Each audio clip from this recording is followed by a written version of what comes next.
ଶୁଭ ସକାଳ। ଦିନର ଆରମ୍ଭ ଯଦି ଏମିତି ପବନ ଆଉ ପ୍ରକୃତି ସହ ହୁଏ, ତାଠୁ ଭଲ କଥା ଆଉ କ'ଣ ହେଇପାରେ? ଠିକ୍ କହିଲି ନା? ନମସ୍କାର, ମୁଁ ମାମା। ସ୍ୱାଗତ କରୁଛି ଆମ ଓଡ଼ିଆ ଜୀବନର ଆଉ ଏକ ଛୋଟ ଅଧ୍ୟାୟକୁ। ଚାଲନ୍ତୁ, ଆଜି ମୋ ଡେ ରୁଟିନ୍‌କୁ ଆପଣମାନଙ୍କୁ ନେଇଯିବି।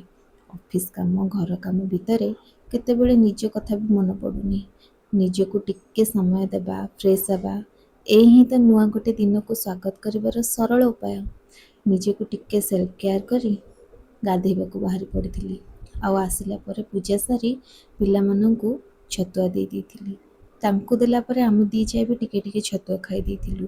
ଯେହେତୁ ଆଜି ଅଫିସ୍‌ର କାମ ବହୁତ ଥିଲା, ଆଉ ଆମ ପାଇଁ ବ୍ରେକଫାଷ୍ଟ କରିବାକୁ ଇଚ୍ଛା ହେଲାନି।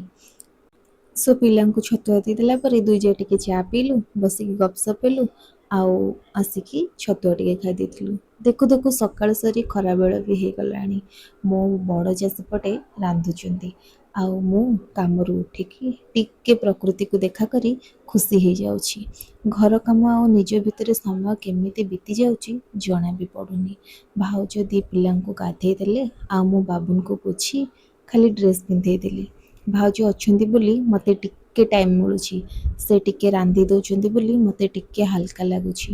ମାତ୍ର ସେ ପଳେଇଲେ ପୁଣି ସେମିତି ଧାଁ ଦୌଡ଼ରେ ଜୀବନ କଟିବ। ପିଲାଙ୍କ କାମ ସାରି ଆମେ 4 ଜଣଙ୍କ ପାଇଁ ଖାଇବାକୁ ବାଢ଼ି ଦେଇଥିଲୁ।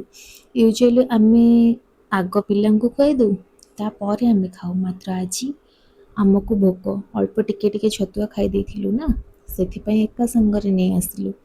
ଆଜିର ଲଞ୍ଚରେ ଆମ ଓଡ଼ିଆଙ୍କ ଫେଭରେଟ୍ କ'ଣ କହିଲେ? ପଖାଳ। ଖରା ଦିନରେ ଏଇଟା ହିଁ ତ ଆମର ପ୍ରାଣ, ଥଣ୍ଡା ଆଉ ଶାନ୍ତି।